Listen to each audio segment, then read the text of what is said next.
napakalaking sagabal, punyeta. Huwag ka nang umasa pa, repa, tapos na ang karera, di ka na makakabuelta. Hindi mo alam, umuwi ka na lang. Salamat sa pera.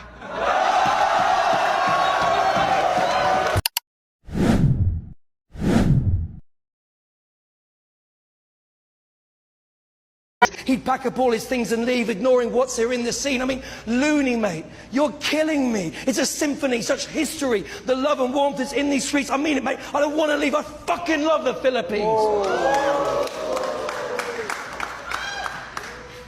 This gig's been dope. I don't want to go, but it's time to bring this thing to close. If you're smart, you'll know how the multi goes. Putang in a mo! Yo! That pathetic piece of performance art didn't move me at all like the Royal Guard.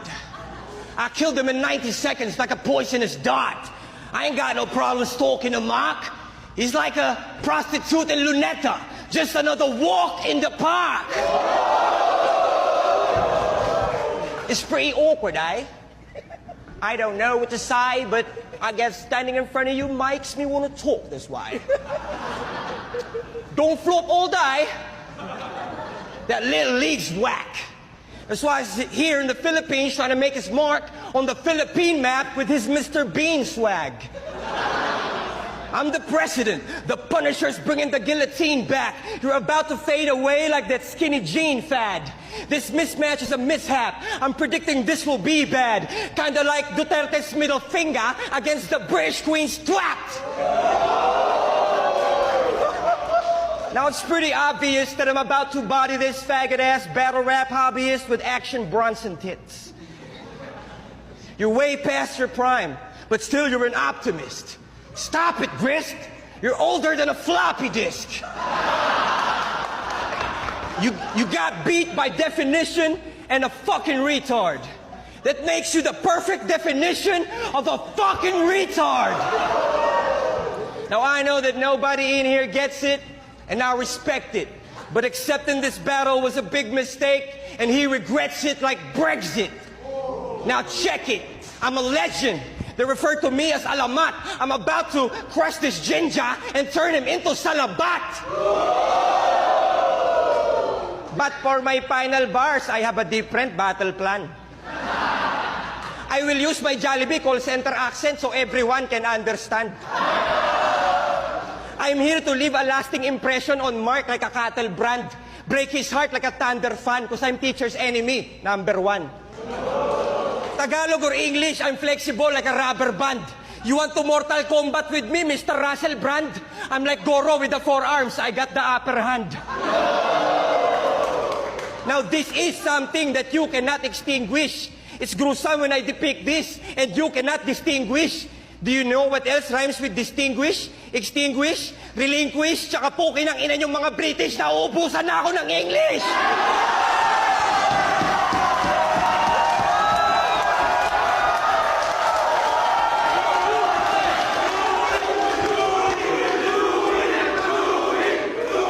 Tagalogin ko na lang? Tagalogin ko na lang? Tatagalogin ko na lang para sa kapakanan ng mga tulad ni Badang.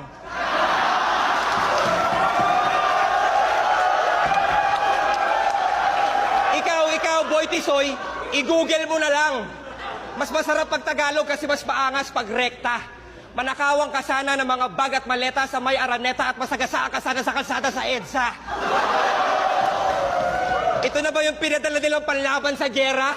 Wala namang kwenta. Isa ka lamang napakalaking sagabal, punyeta. Huwag ka nang umasa pa, repa, tapos na ang karera, di ka na makakabuelta. Hindi mo alam, umuwi ka na lang. Salamat sa pera.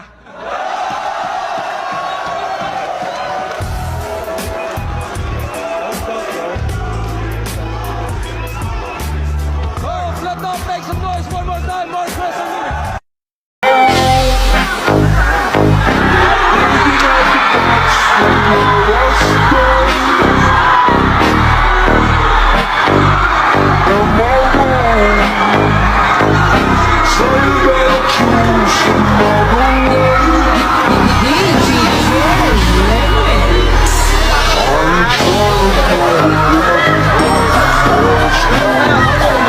Angels from you,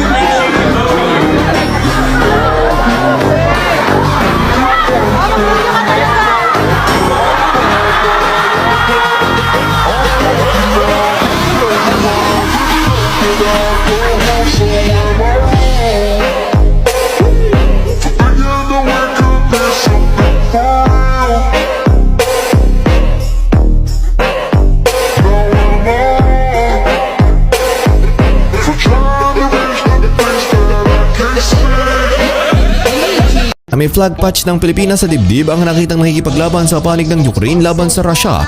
Ito ang balitang kumalat sa social media kamakailan na nagdulot ng pagkagulat at paghanga sa maraming netizens. Sino nga ba ang misteryosong sundalong ito at bakit siya sumama sa digmaan sa Europa? Ayon sa isang ulat, ang sundalong ito ay si John Paul Reyes, isang dating miyembro ng Philippine Army na nagretiro noong 2019. Si Reyes ay sumali sa isang paramilitary group na tinatawag na Azov Battalion, na kilala bilang isang ultranationalist at neo-Nazi organization. Ang grupo na ito ay matinding kinamumuhian ng Russia at madalas nakikipagbakbakan sa mga separatist forces na sinusuportahan ng Moscow. Si Reyes ay naging isa sa mga pinakamahusay na mandirigan ng Azov Battalion at nakikilala siya bilang Pinoy Sniper.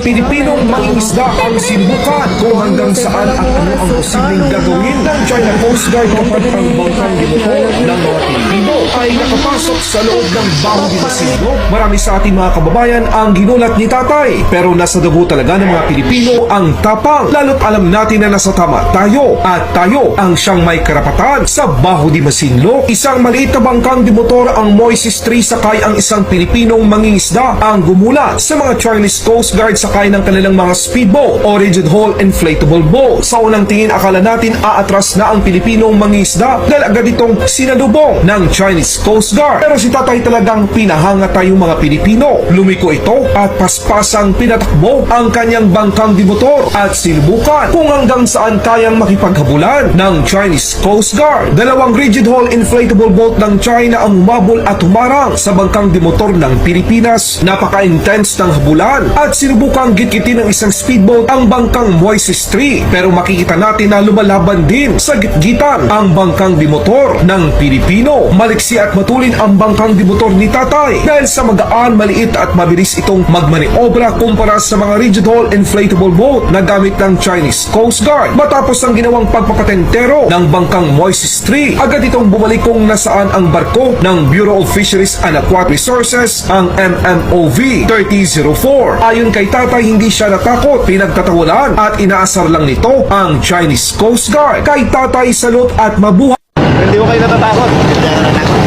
Tinatawa-tawanan ko lang sila. Pinasal ko lang sila eh.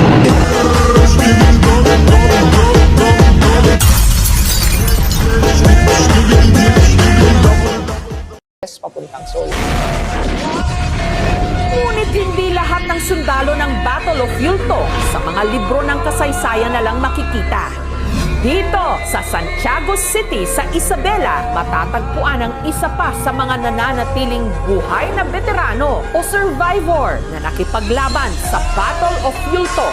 Walang iba kundi ang 94 anyos na ngayon, si Lieutenant Bonifacio Talde. Pagka ako sa Campo Ginaldo, ninakomendar nila akong maging janitor doon sa opisina ng Chief of Staff di ako Batangas. Kalaunan, nagbukas daw ang oportunidad para sa kanya nung nagkaroon ng malawakang recruitment noon para mag-train na mga sundalo na ipapadala sa South Korea. 1 month after nung tututok ang gera sa South Korea, nanghingi agad ng rescue ang South Korea sa United Nations. At ang unang responde actually ay Pilipinas. Noon niya na ipamalas ang kanyang galing sa sharpshooting. Nagtaka sila kung bakit sa target. Yung 10 bala na yun, siyam ang nakakasama ko sa kawan, sa bulsay. Nano nila akong mag-training na mag-kuhan ng machine gun. Hanggang ang pulutong daw ni na Lieutenant Talde, naging frontliner sa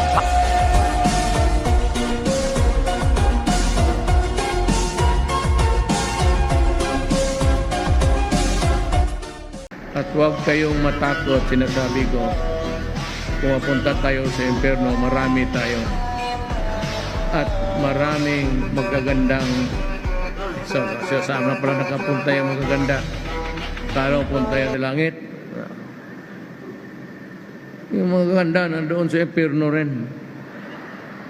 Kaya ako, pag ako ang namatay totoo at magkasabay tayo sa ganun, mag-parade tayo, punta tayo doon sa trono ni Satanas. Ang gawin ko sa harap ninyo, sampalin ko yung putang inang Satanas na yan.